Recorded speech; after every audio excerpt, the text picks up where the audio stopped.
For decades, the security of an enterprise developer stack relied on a rigid, localized perimeter. Organizations built defenses around local user credentials stored on site, a digital vault that slams shut to protect the central, on-premise build servers.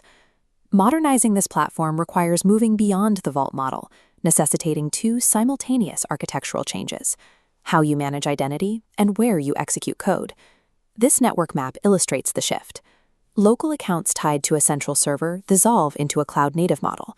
The platform abandons localized credentials, relying on a federated identity provider for authentication, and replaces centralized servers with distributed, repository-native pipeline execution that scales dynamically.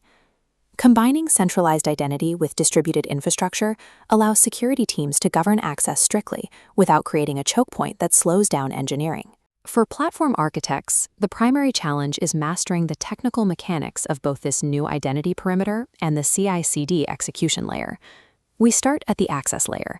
Historically, developers often used unmanaged personal accounts, like standard Gmail addresses, to build software, leaving security teams with no way to audit or revoke access.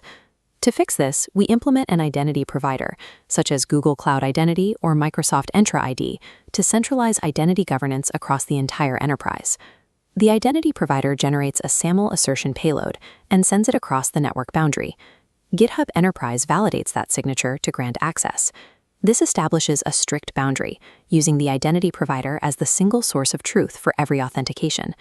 This architecture relies on a specific organizational structure called Enterprise Managed Users, or EMUs. Instead of allowing developers to choose their own usernames, EMUs generate automated handles based on your company shortcode, for example, shortcode_admin. Because identity is governed by the external IDP, offboarding an employee in Cloud Identity immediately severs their session. This revokes all repository access and execution rights in GitHub without manual intervention. By shifting to an IDaaS model utilizing EMUs, the identity profile moves from an operational vulnerability to a centralized, strictly governed security perimeter. While identity dictates who is allowed to enter the platform, the execution layer dictates how the code is actually built. We see Jenkins on the left and GitHub Actions on the right. Modernizing requires translating your existing Jenkins Groovy scripts into these YAML configurations. This syntax tree maps the pipeline hierarchy. The Jenkins stage directive connects directly to the GitHub Actions job block. Moving one level down, Jenkins steps translate directly into the GitHub Actions jobs.jobid.steps array. Mapping the environment requires more precision. In Jenkins, the agent directive specifies which machine executes the code. In GitHub Actions, that maps to two keys: runs on, and if containerized, the container key. This mapping facilitates the physical infrastructure shift, moving execution from local on-premise agents to GitHub-hosted or self-hosted cloud runners. Rather than requiring complex server-side plugins for container-based builds, GitHub Actions declares the exact Docker container requirements plainly within the YAML file. Translating these core structural directives allow architects to maintain granular execution control while adopting cloud-native formatting standards. Enterprise software delivery is rarely linear. Large codebases demand complex execution strategies and conditional routing that must be replicated in the new environment. The Jenkins options block, which handles variables like job timeouts and failfast parameters, maps directly into the GitHub Actions jobs.jobid.strategy block. This flowchart shows parallelization in action. A single Jenkins access matrix node splits into 3 concurrent execution branches. That multiplication is handled natively in GitHub Actions, using the strategy matrix syntax to dynamically generate multiple job runs.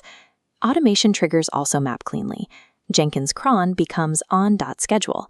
Standard triggers use event-based architecture, utilizing on.push and pull request. Upstream dependencies use Jenkins upstream projects.syntax, mapping to the GitHub needs key. This enforces sequential execution graphs by requiring specific jobs to finish before the next begins.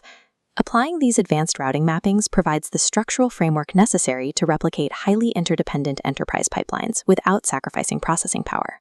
Looking at these data nodes linking across the network, we see the modern enterprise developer platform fully realized: federated identity and distributed YAML execution. Tracing the lifecycle from the top, the process begins when an authorized developer is authenticated via a SAML assertion generated by Cloud Identity. Once validated, that enterprise-managed user gains entry to the workspace and pushes new code to a secure repository. This architectural view pulls the sequence together. The SAML authentication validates at GitHub. The incoming code push parses the YAML file to trigger the CI/CD workflow.